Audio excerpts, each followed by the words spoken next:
So I was using a SP buffed Yuji in my Domain Gojo showcase, which you should definitely go check out. We actually cleared a good amount of content with ease, I would say. And it kind of made me think, I really want to talk about this in terms of global and just kind of give my thoughts overall on the SP buffs. So essentially in this game, very soon on global, there's going to be a new game mode. I think it's called Curse Sweep Extermination Battle, something like that. Most of the community calls it the Sweep Battle, so just keep that in mind. If ever I refer to the game mode as Sweep Battle, it's because that's the name that people gave it. The full name is something like Cursed Sweep Extermination Battle, and it's basically 4 different bosses of different colors. So every single color, well, obviously you have to use the color type advantage, right? And you have to do 68 million total damage to clear. However, there's also phases. So basically you can't do more damage that like passes over phase 1, and you can't do more damage that passes over phase 2. So you gotta nuke in 3 different areas, and also debuffs don't pass over, which is why this actually is pretty fun and a different type of content. Now, the biggest thing about it is that it gives access to buffs. This is the original set of buffs. It was green Yuji, blue Megumi, yellow Nobara, red Maki, green Nanami, yellow Mechamaru, blue Toto, and red Panda. So that was 2 units of every color. And then later on in March, they actually released another 3, which is Jogo, Nobara, and also Saki. Now, what's crazy is all 3 of these units are the best at their respective fields. And for example, Jogo works in tower and sweep. He could clear everything that Sukuna could clear in terms of type advantage floors. Saki is almost a requirement for green floors beyond 61. Like from 67 to 80, she is almost a necessity. And Nobara is able to work as a unit that you could run Nobara and Gojo, Domain Gojo together, and those 2 alone can clear most of the content, which is really good. So these buffs are definitely really good. And I just want to talk about the first set of buffs and some of the really good ones they've done, so you guys get a good understanding of which units to really buff up. Now, the biggest thing about the SP buffs that I do want to say is also going to be that it gives stats. So like your units could get anywhere from like an extra 5k HP, I think like 1,000 extra damage stats. So like if you have 7,000 taijutsu, you might go up to about like 8,000 taijutsu. So a bunch of these things are actually going to be pretty neat all in all. And I do want to talk about the best ones in my opinion. Okay, I'm probably going to make a video in the future or very soon before the stream comes out, right? So when I say stream, I mean this one. So I hope you guys do come to it. We're going to be checking out the reveal, which is, for me, it's at 5:45 a.m. EST. It might be at 6:45, but I'm actually not sure. So we'll see what that is in the future. But I'm pretty sure it's at 5:45.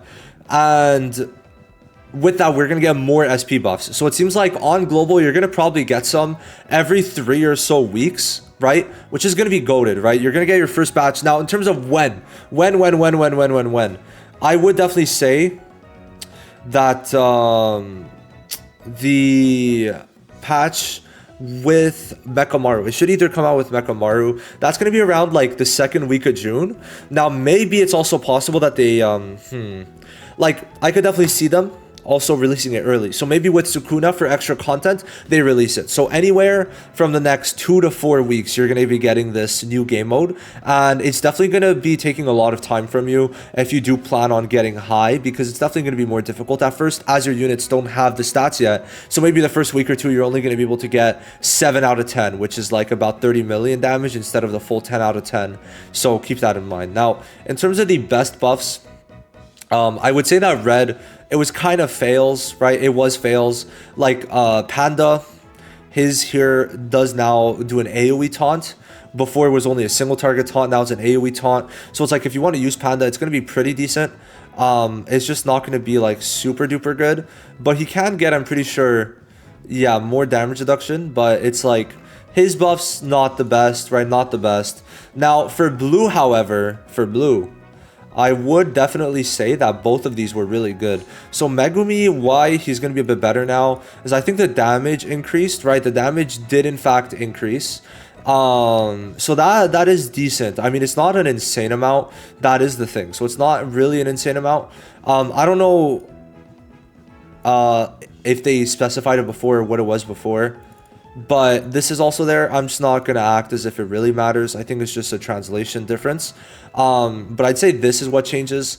So what changes with Megumi is now when the enemy's in break, he gets an extra 150% instead of 80%. So that's a 70% difference. So that's going to be big. And then he also gets an extra Jujutsu stat for 10%, sorry.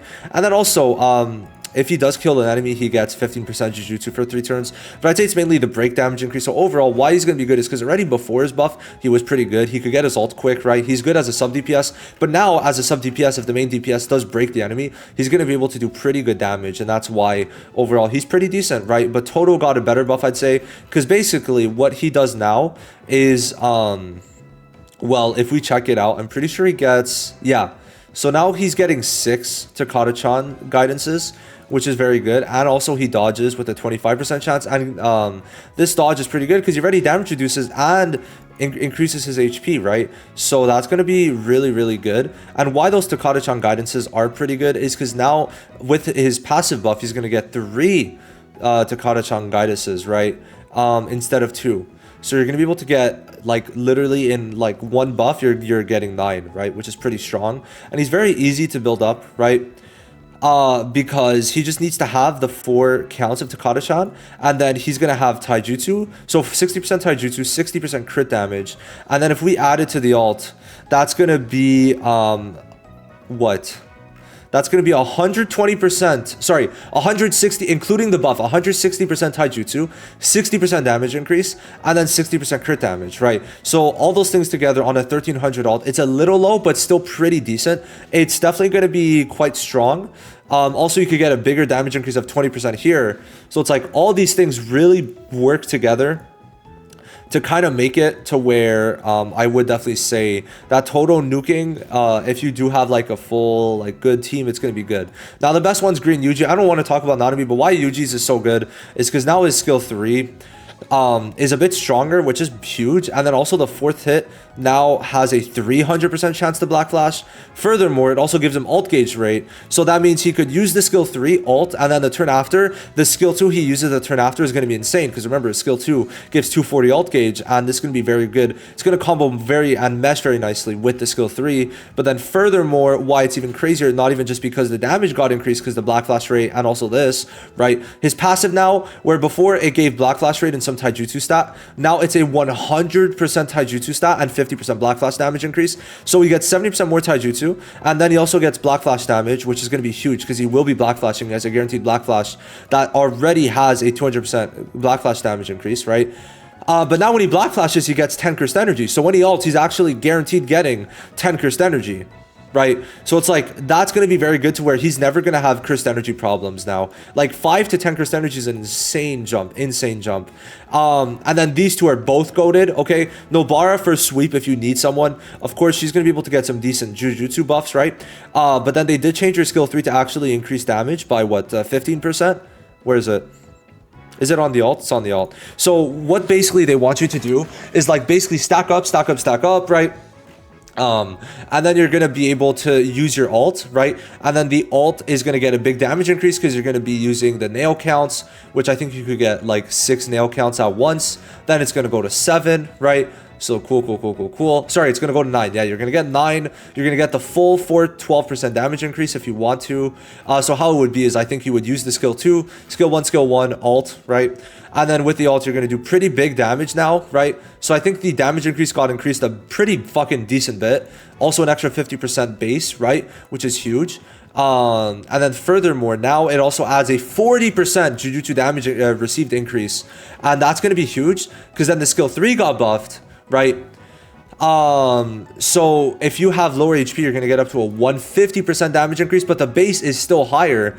And then also the skill 3 damage is like 100% higher, right? And then you're going to be doing more damage also because of the debuff. So it meshes very well together to where the ult does more, and then it helps the skill 3 do more when the skill 3 already does more. So it's going to be fucking goated. And it does seem, is this just a guaranteed crit? I guess it is. I don't know if I'm tweaking, but I guess it's just a guaranteed crit on the skill 3 now. So yeah, Nobara is great. And then finally, obviously, why Mechamaru is good is because his skill 2 now, before it only countered, but now it taunt counters for 2-turn taunt. So this is going to allow you to counter. And counter, obviously, it's a guaranteed counter, I mean, on the unit you select, as long as it's a melee attack. And why this matters, main reason, is because counter makes, like, nullifies the attack, right? So being able to counter basically stops that, but also he debuffs on the counter for 50% damage increase. And now his ult also is a pretty chunk stronger. So it's an extra, what, it's about 350% extra damage with the 250 with an increase in break damage, which is huge, because of course he gets the massive in total 250% break if he does break the enemy and if the enemy's in break status. So like I'm saying, like, this guy now is goated. He's the reason why I beat floor 65, so I will be glazing him to the ends of the earth. And that's kind of it for the buffs. Like, the buffs are really good. We already know they do good buffs, but I'd say these standout buffs were green Yuji and yellow Mechamaru. Those to me are the two best buffs from this batch. And then the next batch, obviously, every single one of them are standouts. So that's very cool. But yeah, let me know which one out of the ones I talked about or the ones in general are you most excited for. And yeah, I just wanted to give like a more of a context video, and I'll see you in the next one. Thank you for watching. Have a wonderful day.